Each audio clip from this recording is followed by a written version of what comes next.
三义是台湾主要的客家聚落之一，有早期的铁路遗迹、自然风景，还有许多观光胜地。而这些三义的特色与地标，都被一位艺术家浓缩在一个地方哦。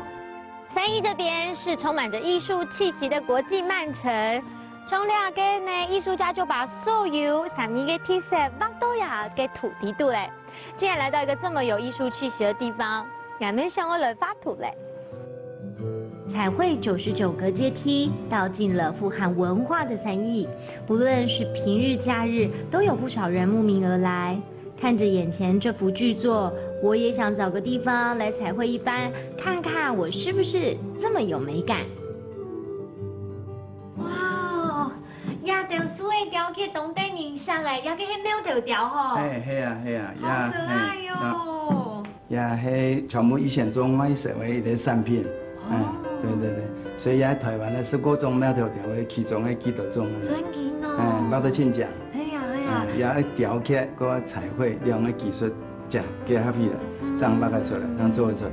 真紧呢，三年啊，导演觉得树的雕刻最有名。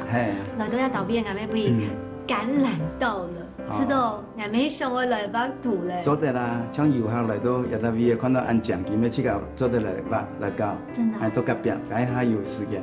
做的一次款呢，哇，好啊！眼前这一整柜以动物为主题的木头塑胚，像是在等待着谁来赋予它们新的生命呢？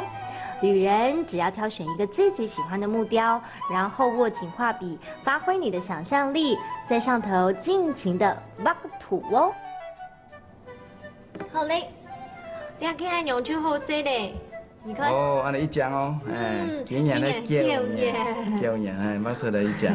画图真是一件很疗愈的事情哦。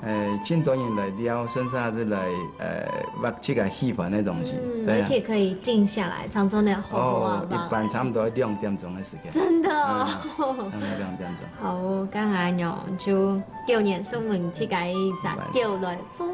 做对。背后还有那个怪啊。黑尾啊，猪猫，对，应该都有，12生肖应该都有。差不多有册了，都是三义这股浪漫的艺术氛围，感染的俺们想要来画图，怎么样？我画的狗狗有够个性吧？